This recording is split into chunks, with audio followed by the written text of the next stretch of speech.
Have you ever been watching a YouTube video and you just see that this one creator just has that one black friend? And you know what I'm talking about. Not that long ago, I recorded the videos. We talked about token black characters in Nickelodeon, which they have just that one black character who's there just to meet the quota. Well, I'm here to tell y'all that YouTube does the exact same thing. A lot of your favorite YouTubers actually do this as well. But the thing I want you to question is why? Why are they doing this? Why are they making sure that at the end of the day, they can say they have at least one black person on the screen? So today we're going to be reacting to jidion and the Black Fan Paradox by Ayo's Ideas. And if you haven't subscribed, subscribe later, man. Let's get into the video. I was just accused by a man that I am probably the most racist man out there. And Robert will always call me the fuck out. Robert, am I racist? I'm seeing that right now it's tough on white folks. They can't really say too many things. They're being oppressed. Freedom of speech is being taken away.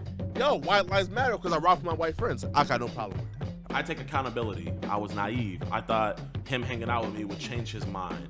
I've told him time and time again, man, you aren't like this when you're with me. So you said I can say whatever I want on this website intro? Sadly, you can say whatever. Thank you. What's up, bitch? Oh! Hey, jidion knew better, bro. So the past few weeks have been a very interesting time for jidion. Jidion is someone who has received a lot of backlash, not only from online communities, but from actual institutions, having been banned from stadiums and platforms for his pranks and misogynistic behavior online. But in terms of his behavior as it pertains to race, absolute crickets, at least up until recently. But if you clicked on this video, firstly, hello, welcome to my channel. If you want to watch video essays about politics, media, and other things that annoy me, then please subscribe. But more importantly, if you clicked on this video, you're probably already aware of the controversy surrounding jidion. And as someone who has been criticizing him for over a year for two of the most coonish pick-me massive videos I've ever seen on YouTube, I was surprised to see that at the time, no one had substantially criticized him for how irresponsible he was and how little racial self-esteem he showed in those videos. Do the black power thing and I'll do the white power. Oh! Tom is hilarious. He was just not the chosen. That the white race is. Tom is hilarious. But what do you have to say to my audience? White pride worldwide, y'all. Bro, I don't know if you be watching the comment section, but like, even though you be saying some of the most out-of-pocket stuff, everybody loves you. Tom is hilarious. I go more in depth in my Idiot with a Platform Industrial Complex video, so I'm not going to dwell on these videos for too long. But to me, the way that he engaged with arguably the most notorious hate group in America was the first crack in my perception of jidion, specifically as one of the most prominent black creators on YouTube. Yeah, but look, no, I know. Look, you're already laughing, but look, for those of you who don't watch us regularly, we have a video called "He Used jidion for Clout" or something akin to that, where we talked about where he was hanging out with Alex Rosen, and we called out all of this. We called out everything he was doing. If you're jidion and this comes across your screen, like, I ain't gonna lie, we can't let him slide. I know he's apologized, he went on stream, he disassociated, whatever. We can't let him slide. And people are just like, in the comments, defending jidion, when jidion has been acting like this for a long time. And people have been saying he's been tricked, like he was doing it for the greater good. What greater good was he performing when he did those other acts? He has always been like this. And just now, because he was catching predators this time, we're just gonna let it slide? We're just gonna let it slide this time? Like, oh, you thought you could change him. Like, no, bro. He's been doing this. He's done this already. He's done it multiple times. Multiple videos. But because y'all keep watching it, eating it up, engaging with it, and filling up his pockets with YouTube AdSense money, going in the comments saying, I love this racist man. Like he just said. Now we have a problem where this guy feels like he can do this and people will love it. We call it out, they still love it. Like, it's nasty. And it's crazy because I don't hate jidion. I don't. For the most part, I'm indifferent to him. But when shit like this happens, you gotta call it out. It's just straight up. You just gotta call it out. And I just feel some type of way that we had the audacity to call it out, and people were still like playing on the fence, still putting up their shields, still putting on the cake. Like, it's actually pretty disturbing. Yeah, I would say you can go watch that video. Bro, like, they were on our ass. Oh, he's not doing this for clout, he's catching predators. We're like, okay, we understand that part. We acknowledge that. Okay, they're doing a good deed by getting these predators off the street. But at the same time, I don't know if jidion is doing this because he actually cares, or is he doing it because of clout? Because everything in his past, he's done because of clout. He went to the WNBA game and laid down and faked sleep because of clout. He went to these racist towns and embraced these racist people that he met because of clout. Because clout, you brought views and likes, the comments. It's a pattern. Whatever brings clout, I'm gonna keep doing. So all these things he do, clout, I'm gonna keep doing it. I'm gonna keep doing it. Like I don't know his true intention. I don't hate Jidion, but I'm like, don't you see the pattern, G? You see what I'm talking about? Yes. It's not even just rooted in like low racial self-esteem. Like it's rooted in like almost everything he's been doing as a content creator these last few years. Like him being audacious is his brand, or at least it was for a very long time. So even then when he switched to something like predator catching, the audacious acts are right there because Alex Rosen is. All I gotta say to that is just call it out, bro. When you see it, you gotta call it. It's not worth letting slide. Even though his audience of predominantly white kids definitely didn't. So he was able to skate onto the more noble and completely criticism-proof genre of child predator catching. Through this transition, he befriended and some would say physically transformed into racist inbred troglodyte Alex Rosen. Dude, you can't say fucking live stream. It's bad, nigga. Dude, are gonna get offended and report us. Fucking oh shit, I said that in front of 216 people. A female can prioritize, said ugly status and hard work and everything else. We're on YouTube, right? Nigga like Myron would be When laughing, this bro. Beaver openly supported local pegging enthusiast Chud the Builder with $10,000 towards his legal fees, it forced Jidion to finally address Rosen's well-documented racist behavior and finally cut ties with him. Alex was on Twitter talking about how he supports Chud the Builder, things of that nature, but then he did something even a step beyond. He went and donated $10,000 to Chud the Builder's bond so that he can be back free on the street. And I just cannot tolerate that, and I do not respect that, and I have to make a stand. Not only did this fallout suspiciously open the floodgates for a wave of criticism towards Jidion, but it illuminated an age-old concept that I will be unpacking in this video. A concept I like to call the black friend paradox. The black friend paradox refers to a phenomenon with two distinct sides. The first is most commonly known, referring to white people using their friendship or proximity to black people as a defense when accused of racial insensitivity. And recently I can think of no better example of this than Caleb Hammer and Adam 22. So that happens sometimes. Now both of these guys have a lot in common. Both of them have huge platforms with millions of subscribers. They both exploit the socio-economic circumstances of marginalized individuals for content, and the two of them allegedly have a thing for minors. Adam was f***ing girls that was the same age as me when I was 16. Like, what's That wrong with you, bro? Among the many things Yeah, mentioned, the worst by far were the group text messages of Caleb saying he found a 16-year-old boy hot and wanting to know if he was gay so he could hook up with him. But for the purpose of this video, Whoa, we will be focusing on their shared tactic of hiding behind their proximity to black people while ultimately behaving in racially malicious ways. So let's get into it, shall we? Caleb Hammer is the host of Financial Audit, a show where he takes advantage of the financial situations of poor people to make his equally poor audience feel better about their financial decisions, all while leaning heavily on racial stereotypes to satiate the growing demand for anti-black content online. I mean, all you have to do is a bit of thumbnail analysis. A couple years ago, the black guests on his channel will get the same rage-baity titles as everyone else. Fast forward to the current political climate in America, brought about by the present administration and the oligarchs who put them there, we see a sudden shift. Although he did dabble in racialized thumbnails before, outside of one or two outliers, there has not been a single black guest where he has not called them ghetto, referenced their IQ, called them professional victims, or gone as far as to call them EBT final boss. Now, although I don't know Caleb personally, I do believe that you can learn a lot about someone through their creative output. And in the same way his hatred for women and closeted homosexuality comes out in his content, so does his views on race. And I'm not the only one who noticed this. Earlier this year, YouTuber D'Angelo Wallace called him out for his stereotyping and racist impression of a Vietnamese person. This was his reaction. I'm doing a reaction to someone talking shit about me. I'm gonna do it how I want, you little fuck. You've never positively impacted someone's life other than entertainment once. Fuck you. You have no moral ground to stand on. None. When I'm saying things like, oh, hey, I ain't gonna lie that. I ain't gonna lie, cause I be watching that dude videos, cause like, well, I've seen, I don't watch the videos. I see clips all the time, like TikTok or YouTube Shorts. His ego is like beyond out of control. Why's it all pink? What's all pink? This man worried about pink. No, that's not the fact that it's like pink specifically. Why is the whole room just one solid color? Like, it's throwing me off. Pink green screen is crazy. Like that. It doesn't matter if it was blue. Like, it would bother me regardless. Why is it all one color? Man, play the damn video.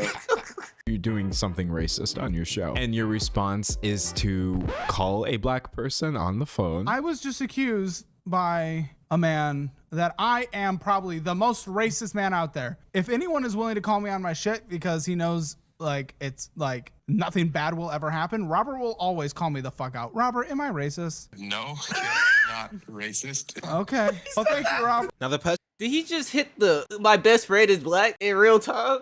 Yeah, too, bro. The only, hey man, I'm gonna say this, bro. A lot of people use that one black friend as the scapegoat. Sometimes it's like a well beneficial friendship, and the other times it's just, oh yeah, this is my black friend. He lets me do what I want. He lets me say what I want. He lets me say racist shit. But he's my black friend, so it's not racist because he doesn't care. That's why I can't have respect for you if you are that black friend and you let that shit slide. Because you're willing, if they're doing this around you, they've done it before, and you're willingly letting that shit slide. Like you either check that shit or you ain't a real nigga. Yeah, because I ain't gonna lie, like, we don't know this friend, right? Like, he could be exactly as you said. He could be the friend that, oh, just because he's black doesn't mean he's above, like, calling people out for being, you know, on that BS. Even though he prefaced it by saying, hey, if I'm doing some BS, you gonna call me out. Making sure we understand that before you even ask the question. But, like, having this mysterious black friend, he's a real person, but we don't know him, so I'm calling him mysterious. Having this mysterious black friend as the break me in case of emergency vouch is crazy, bro. The scapegoat. And to be honest, as a black person, like, you shouldn't even want to be that. Like if somebody's using me as their proof and evidence why they aren't racist, gang, why are you even in the situation to prove that you aren't racist? Like, why are you even, like, cause that's like thinking about that shit. Like, I ain't never had a white friend to come up to me, hey, bro, am I racist? Like, dude, like even the concept of that, like having to prove yourself that you're not racist, is like low key crazy to me. And the fact that you got to go to one of your black friends to prove that you're not, or the one black friend that you have to prove that, is like borderline insane. Cause like, what? The person that Caleb is calling is his lifelong friend and second in demand at financial audit, Robert Caglietti. And just by that phone call, you can tell that he's quite clearly uncomfortable with being called up to whitewash his friend's racism, especially because in this instance, Caleb is being accused of being racist towards an Asian person. Like, can you imagine calling up a Christian because you're being accused of Islamophobia? It's the same thing. But Robert validates him anyway. And this is the perfect example of the black friend paradox in practice. A white person is accused of racism. Also, he's racist. So the boyfriend in question is Vietnamese, and upon seeing a picture of him, for some reason, Caleb immediately reacts this way. Look at that. Look how different. Oh, he's such a little gay boy. Here, it's just you have an idea and he's like, oh, okay. No, why does he have that accent? I've commonly seen that emasculation of Asian men is a problem and is rooted in racist stereotypes and misunderstanding of what masculinity looks like in other places. They contact a black person in their life, completely removing all the context of that allegation. I was just accused by I was gonna say that a minute ago. Probably like he was calling them out for validating this, but to be honest, he probably didn't understand the context of why he was asking. No. He's like, am I racist? No. Yeah. Okay. Like, he didn't understand the build up to it, the accusation that followed it. He didn't get none of that. He just got a random phone call. Yo, bro, am I racist? Yeah, cause the crazy thing to me is like, okay, like the racism claim is to an Asian person. You call a black person. So that means, okay, I like black people, but I might be racist towards Asians. So do you have an Asian person to call? Like, why did you like? Because like the concept like of what he's doing is just like so like I don't know, bro. Like he's low key guilty. The black friend has no interest or ability to substantially unpack the allegation, so they instead validate the white friend's racial worldview. Robert, am I racist? No, not racist. Okay. Well, thank you, Robert. And the white friend feels vindicated and encouraged to perpetuate that behavior, thus making the world just a little bit more racist in the process. Now this of course is nothing new, but with Caleb Hammer, his reaction and subsequent pivot is a lot more interesting. After this call out by D'Angelo, he got absolutely cooked by the internet, and a huge light was shone on his recent racist pivot towards right-wing viewers. So he came up with a new strategy. Instead of letting his gross, bigoted framing of the world come directly out of his mouth, why not let other bigots say it for him. But he will still use his proximity to black people to not only make himself look better, but to use their pain and embarrassment for monetary gain. And this is where we see the black friend shift to the black employee. Caleb Hammer has begun regularly subjecting one of his few black employees to racial abuse, while he acts shocked and appalled. Even though he not only designs and executes these situations himself, but actively exacerbates the racial tension within them. And I know you avoid carnival like the Oh, of course. yeah. We don't even be around those blackies. F them. Yeah, I would also his not go on Carnival Cruise. Yeah, talk about. Yeah, his content from being real to made up instantly after all that shit happened, for sure. Yeah, this shit is scripted now, bro. Cause I've seen he has some real episodes. This shit is for sure scripted now, bro. Yeah, it's just the validation, like he said, has opened the door for this. Like, the fact that he can always be like, breaking case of emergency, black friend, come here and validate. Like, the fact that he can always do that at any point lets him do this as well. So the fact that he has these people coming on here saying these most outlandish things, whether he's telling them to do it or he's just grabbing somebody he knows is going to do it, and the fact that he can always be like having a black person over there reacting to it or having them on speed dial just in case, it's just a deflection of the nasty behaviors that this man probably has behind closed doors. He's rich. He's on YouTube. Thing is, it all stems down to the same things that we were just talking about with jidion. The clout. The clout is the drug that fuels this type of behavior or allows this type of behavior. Because I know if I'm doing this stuff, hey, people gonna come watch it. It's gonna cause a reaction. I want a reaction. That's probably when he's cooking up these scripts or whatever they got going on now. Oh, I want a reaction. I want the biggest reaction. I want all them to be mad. I want all them to come to my page. I want all this again. You gotta think, he probably had so many people go watch all his videos after the video came about him being racist, as the claim was. Like, people probably was digging through his videos, you see people went and found all those thumbnails. Like, the clout is just a dangerous drug, bro. Because I'm just like, I avoid like trashy behavior, yes, but not black people. But that's what you were insinuating. No, I insinuated that, yes, Nigga you said like black it, like you it don't was a wanna- slur. She talked about. She was saying some things black when we started filming people. too that were a little racist, so that's kind of why I knew it. I was kind of impressed. You were impressed? What? Not You impressed. started it. Sorry, huh? You started it. You did. You're calling us all white, and then it's good to be white. What? So after she says, fuck blackies, one of the craziest things happens. One of the producers off screen suggests that Caleb should summon a black employee because they likely know that there is a huge market for content of white people racially abusing black people in a setting where they really can't do anything about it. And you can't waste that sweet racism on a person who ostensibly shares very similar views. You guys are racist. You guys live Just in a the tad. deep white suburbia of Dallas. You guys are racist. It's not that white though. I mean, it's fine. I'm allowing it. And she was like, yeah, fuck those blackies. Unprompted, nothing. Yeah. Nothing. And what's crazy is I kind of liked her by the end of the episode. So we get the token black employee on set. Afro, pick, locked, and loaded. And all three of these assholes begin to pelt him with racialized abuse. And all he can do is laugh, PogChamp, and sanitize the racism of his boss in front of what I can only assume is a predominantly white audience. Time out. Hey, bro. This is some wild stuff. This is wild stuff. This is like you looking for somebody to be a basketball player on your TV show. So you go and find a black person and you be like, hey, we need you. And you give them the accessories to be on a TV show. Mind you, we're in a generation now. Everybody got a different cut. Ain't nobody rocking a fro. That's like you get a black person. Hey, you got to wear afro. You got to put a pick in your hair so you can look actually black, man. Like what did they tell? A whole row of black people. Yo, you right there, the one with the dreads. Yeah, you. Come on. Hey, the young man with the waves, with the wave cap. Hey, You're hired. Hey, we just need blacks. We don't have any. We need people that look. We need real suburban blacks. Like, bro, you gotta think. Even what's the dude from Nickelodeon? What is Dan Schneider? Oh yeah, Dan Schneider. He used to operate like that. This the same playbook, bro.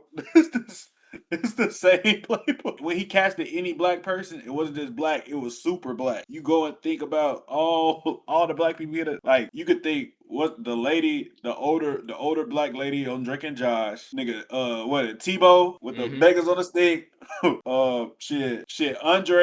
Andre Mama, Andre Mama was like, nigga, I'm talking about super ghetto black. Nigga, she look at TV, Andre, that's my baby.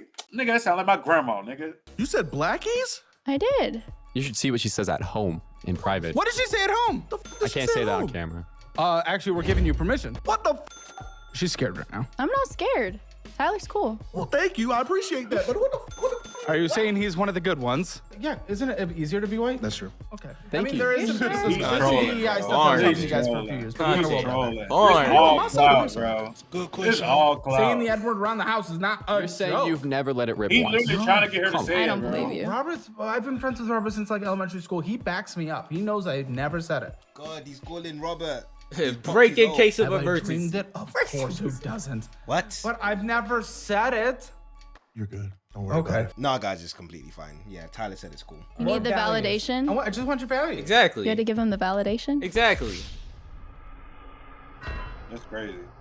Who do you watch? Who do I watch? You know that meme? Hey, the worst person you know just made a great point. It's crazy. Oh. You letting the people who there are, whether they are or not, whether they're scripted or not, the people who are being labeled as bigots are calling you out, the black man, for validating this guy for egging on racist acts. You know how crazy that is? You know how crazy That's it is how for a bank robber to call out somebody for being a bad parent? It's like, you know how crazy this looks Like, for you? yeah, that's like, cause like it's been many times like a dude has went and stolen a car, realized the baby was in the back seat, takes the baby back to the person. You're such a horrible mother. Why would you leave your baby in the car? It's folks out here stealing cars. Get back in your car and drive off. The nigga. worst person you know just made an excellent point.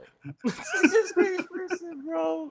This is crazy. What do you mean? What content? You guys are picking up things. Watch you. Who taught you how Exactly. to do this Come on, stuff? come on. Hey, man. You alright? Hey, man. I You learned back by to the watching corner. you. How you gonna act? Okay, but I don't go around doing that. This isn't a racist show. Are you sure about that? You say this on the day his mother visits the office. Your mom's here? Yeah, and you Nice. won't see her. You're gonna her. Whoa! What is this? Yeah, we trolling. Yeah, man, this is some really devastating shit, my boy. And this paradigm that we're seeing, the black employee paradox or black friend paradox or whatever the fuck, I don't even know where we're at in this video anymore. But it's something that we've constantly seen in America, dating all the way back to slavery. The idea that providing a roof over your head and means for a group of black people to survive somehow absolves you of the racist and oppressive power dynamic that you're in. This is known as the benevolent slave owner fallacy. In media, you don't need to look any further than William Ford in 12 Years a Slave. In the sports world, I'll direct you to Donald Sterling. Sterling telling his friend there's no way race clouds his judgment. How can you be in this business and be a racist? Nah, Do you think like I tell the Cuz coach was to get so white wild. players? Meanwhile, Yeah, it it's was so obviously well. a lot that you want to broadcast that you're associating with black people. And in the content space, well, I thought I was black when you No, first well, got yeah, that invited. too also. Well, because everyone said Adam does hip hop, so I didn't know you were just the slave owner and Hip-hop, not the. Whoa! Adam22 is the host of No Jumper, a hip hop podcast turned West LA gang hideout / self-snitching hub. look for we is killing the ops for. I don't give no fuck. We is killing their ass. Having grown up in New Hampshire with little proximity to black people, Adam22 really only started to show an interest in hip hop and the wider black culture as a means of making money. And despite what he says when confronted about his racism, because I heard this, Adam22 is a racist. Are you? No, not at all. just like Caleb Hammer and many other racists, Adam22 just really can't help himself. His racial worldview constantly seeps out, whether he's openly saying the N-word, all my niggas pop Zans unemployed, or platforming white supremacists. And today, me, AD, and Flacco are going to be having a conversation with Nick Fuentes. How you doing? We got Richard Spencer in the building.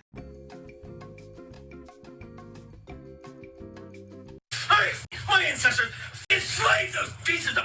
We're gonna win. I rule the world.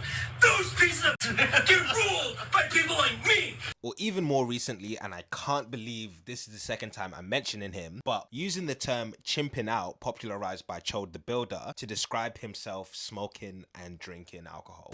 We were acting crazy, drinking, taking shots, and I used Chud the Builder inspired language about myself to say that we were chimping out. I don't think that that is racist And I don't think that there's anything offensive about reappropriating the language of our oppressors, which should be relatable. Ours. You, as a proud N-word sayer, you're reappropriating the language of your oppressor because it's emboldening. And when I Did Chuck the Builder oppress this nigga or something? Yo, this nigga, he just trying to get up out this shit. I ain't gonna lie. With Adam 22, the amount of times he's been beat up in the studio, you think like he would just watch it, because every time he brings you bring like crash outs have been on his show, like dudes who like geeked up on pills, all that, like real crash dummies, tears on the eyes. You know what that means. If you know, you know. I ain't finna explain it, but like you think he would tread lightly when he's doing stuff. But he don't, bro. He's like all the way out there. say that I be chimping out, that's exactly what I'm saying.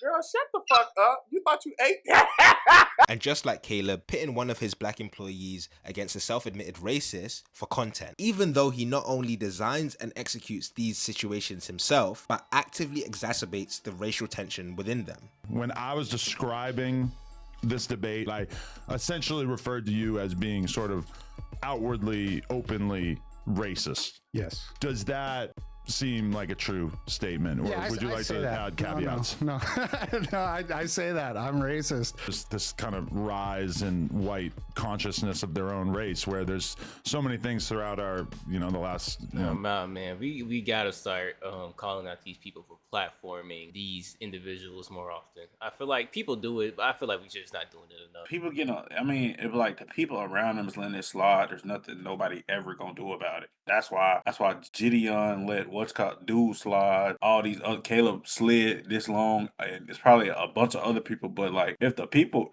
of color around you, or people who are of different races are around you letting this stuff slide, it's gonna slide. Who gonna stop it? Who gonna stop? Who gonna talk? Who gonna tell this person that they in the wrong? Who gonna check them? Like, if you're not gonna check them. Thing is, it's a quote. I forgot who exactly said this quote, but if you don't stand for something, you fall for anything. Is the money worth you being around a dude that you don't even know likes you because of your skin color or not? Like, is the money worth that much to you? Like, is it worth your dignity? Like, for me, if that was going around me, the money not worth that much to me. Like, I either leave, I'm not working with you no more, or like I'm gonna take to your face. I gotta check you. Like, you just can't be around me saying this stuff like this. People tend to say that the apology better be as loud as the disrespect. Now, I'm gonna go ahead and twist that and put it like this: the backlash gotta be louder than the money, and 9 times out of 10, it's not. It's not. Never. It will never be. Like, it can knock people at the lower levels, get them out of there, get them canceled, whatever. But people like a Adam 22, like a Caleb Hammer, the dollar signs, the AdSense revenue, the clips,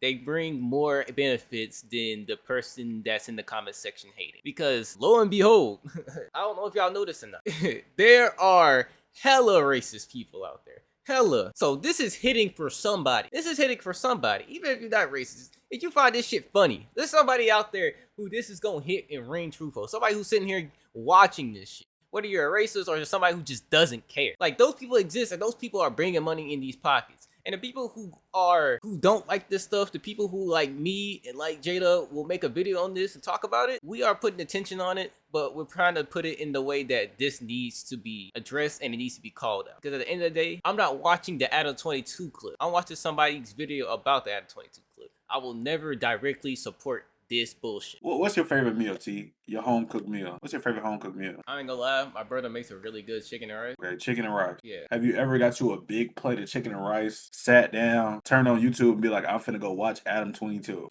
Ain't nobody ever said that. People, but you do know somebody that says, I'm about to take a long road trip. I'm gonna listen to No Jumper. Ain't never heard that in my life. People listen to No Jumper. Yo, I'm finna go for a walk. Turn on the No Jumper podcast.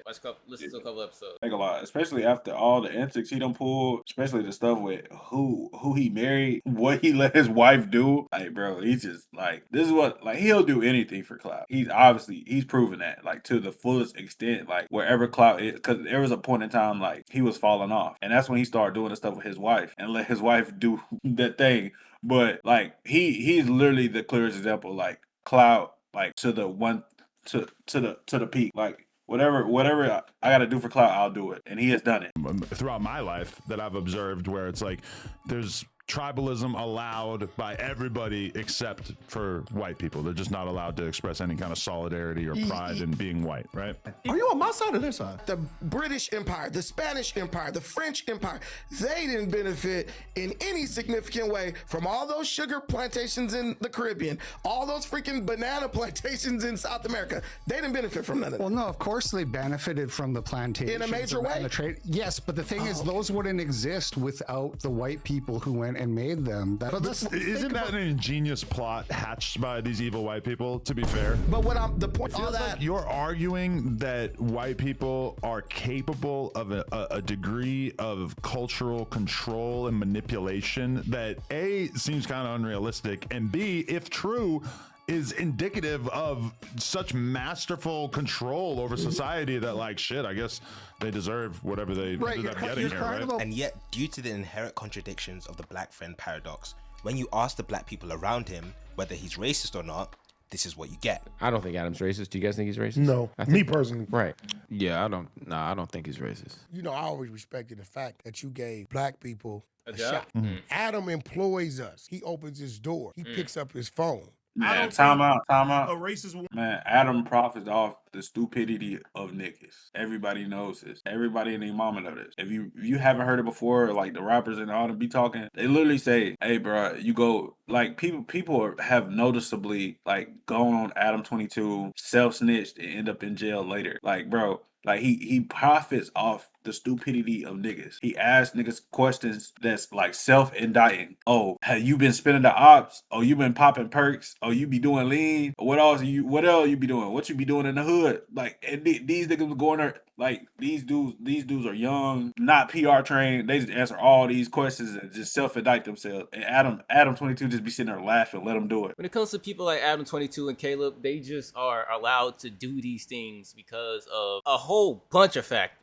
The fact that everybody around them that they put in their spaces, they're only bringing people in. And this is another thing that people aren't exactly like bringing up, or at least he didn't bring up in this video. That is a great point. They're bringing in like-minded individuals into these spaces. When you are hiring these people, you are bringing in people that you feel like would blend with you. Because at the end of the day, when you're a business that is operating at this level, you have the ability to hire based on personality, not on skill. So when you bring these black people in here, you're not gonna bring in a black person that you don't like or a person you can't hold a conversation, because that's just gonna fuck up the workplace. So they're gonna have these like-minded black people in here who they know for a fact, if anytime they need them to come on stage and vouch for them, they will. It's disgusting. It's been happening with Caleb. It's been happening with Adam 22. And to circle it back to Jidion, and when it comes to people like Jidion, when you're on the other side of this, when you're from the other perspective, and you see this stuff happening, and you just let it slide, you're no better, in my opinion. The stuff that Jidion was letting slide with Alex Rosen is unacceptable. And if you actually want to know more about what he was doing,